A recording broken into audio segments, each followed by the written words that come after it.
أعوذ بالله من الشيطان الرجيم بسم الله الرحمن الرحيم আমরা অনেকে জানি, যদিও আমলের দিক দিয়ে গড়বড় হয়, জানার ব্যাপারে এমন মানুষ খুব কম আছে, পেছনে রয়ে গেছে। শুধু বিবেকীয় চিন্তা নিয়ে সামনের দিনগুলোকে উত্তাল হোক, পাতাল হোক, নিম্নাঞ্চল হোক, বিবেচনায় আনতে কষ্ট হয়। হয়ে গেল নির্বাচন ভারতে। বাংলাদেশের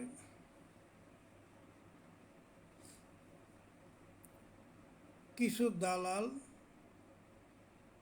তো বটেই, কিছু নামদারি বুদ্ধিজীবীরাও এক ধরনের পাগলখানায় উত্তাল হয়ে গেছে। এখন আসুন,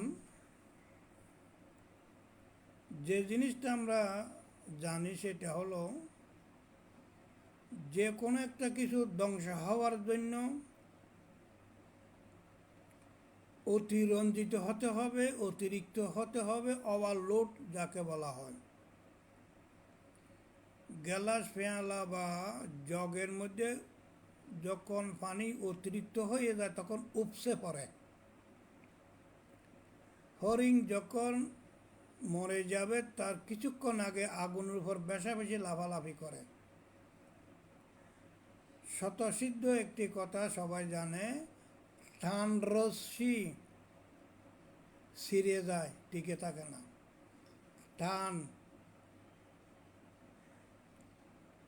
টান রশি ছিঁড়ে যায়।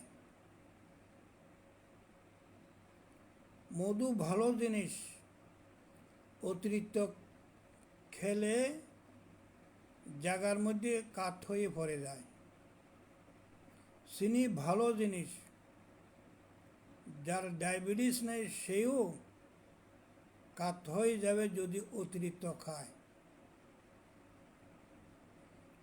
ভাত না খেলে বাঁচে না, সেই ভাতও অতিরিক্ত খেলে মরে যায়। এইভাবে এক্সেস এভরিথিং ভেরি ব্যাড যে শব্দটি সবাই জানে, এখন খুব বিবেকীয় দৃষ্টিতে অবলোকন করার প্রয়োজন এই মুহূর্তে। ভারত যুগ যুগ ধরে যে অত্যাচার, নির্যাতন, বিভিন্ন প্রকারের খুন খারাপি করছে মুসলমানের উপর যুগ যুগ ধরে, তা অবসান হওয়ার নমুনা পাওয়া গেছে। তন্মধ্যে একটি হলো শুভেন্দু। সে যেভাবে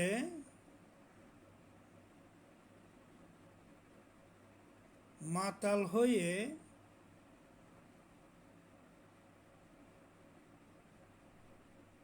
অগোছালো, অশ্রাব্য ভাষা,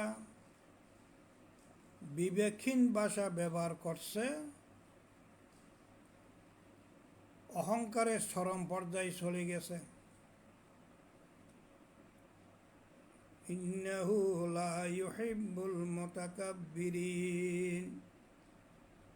আল্লাহ অহংকারীকে পছন্দ করে না। ইন্নাহু লা ইউহিব্বুল মুতাকাব্বিরিন। তো কোরআনের কথা কি নফল না সুন্নত? আমি এক জায়গায় বলেছিলাম, বেশিরভাগ মানুষ চুপ ছিল আর কেহ বলছে নফল। আমরা হলাম সেই জাতির মুসলমান। আমাদের উপর রহমত আসবে না গজব আসবে, এই ধরনের ইসলামের চিন্তাধারা নিয়ে যদি চলাফেরা করি।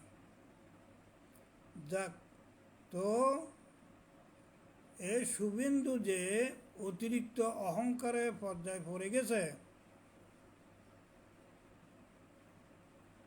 বিজয় হওয়ার সাথে সাথে যেই অত্যাচার নির্যাতন, খুন খারাপি, আগুন পুরানো, ঘর বাড়ি জ্বালানো, ভারত টুকরো টুকরো হয়ে যাওয়ার খুব সময়ের ব্যাপার। শহীদ সাদি সাহেব বলে দিছেন, অভিশাপ উনি দেননি, অভিশাপ অটোমেটিক এসে গেছে। বাবরি মসজিদ শহীদ করা হলো, একটা না দুইটা না আরো অনেক। তো এরপর আরেকটু করে বলতে চাচ্ছি, পূর্ব বাংলাদেশ পশ্চিম বাংলাদেশ এক হয়ে যাবে তা সন্দেহ করার কোনো কারণ নেই। হতেও পারে, নাও হতে পারে, তবে ভারতের টুকরো টুকরো হয়ে সেভেন সিস্টার বাংলাদেশের পক্ষে এসে যাবে, এটা ভুল হতে পারে না।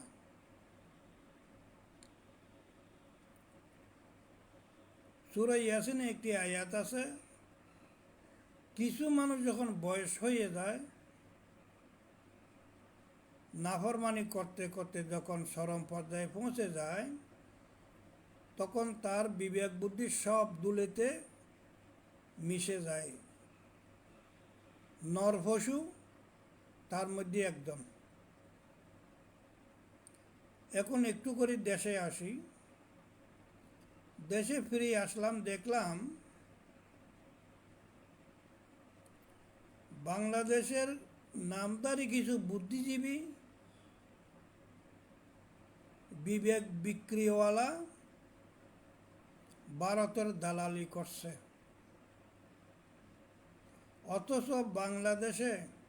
অথচ ভারতে যুগ যুগ ধরে মুসলমান উপর এত নির্যাতনের পরেও কোনো মুসলিম ভারতের পক্ষ হয়ে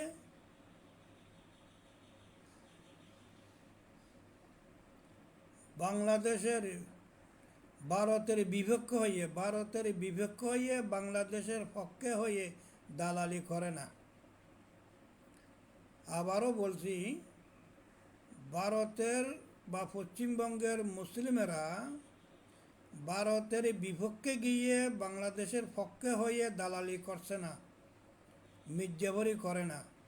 অথচ বাংলাদেশের বাঙালির মুসলমানেরা মির্জাফরি করে।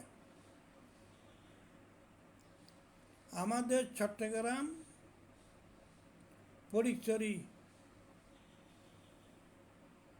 বুদ্ধিস্টদের অনেক বড় অংশ।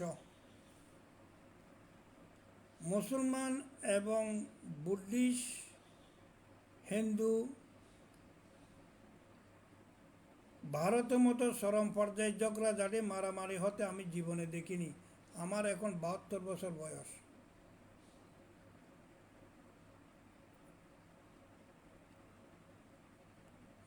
কিছু মুসলিম নামধারী মোনাফেকেরা, মির্জাফরেরা বাংলাদেশকে লুটে ফুটে খেয়ে,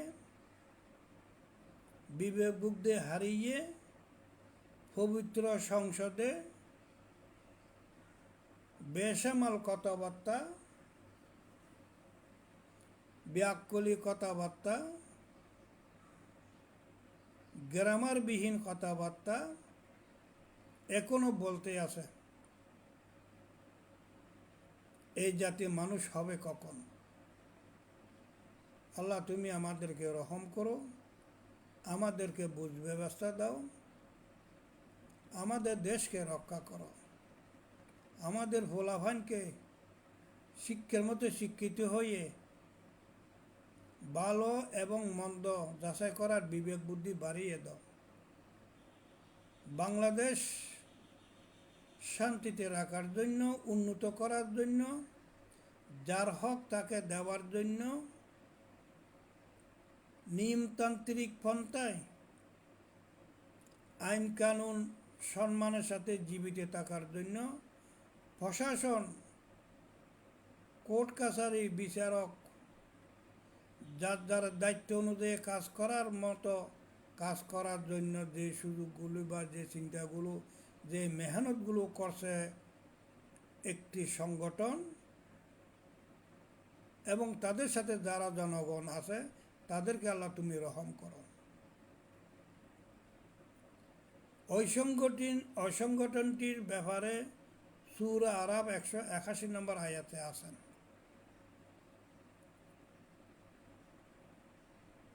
সূরা আরাফ 181 নম্বর আয়াতে ওই সংগঠনের ব্যাপারে আছে। অনেকে বলবে কি সংগঠনের নাম কি কোরআনে আছে? তো এরকম যদি বলা হয় 5 ওয়াক্ত নামাজও কোরআনে নেই।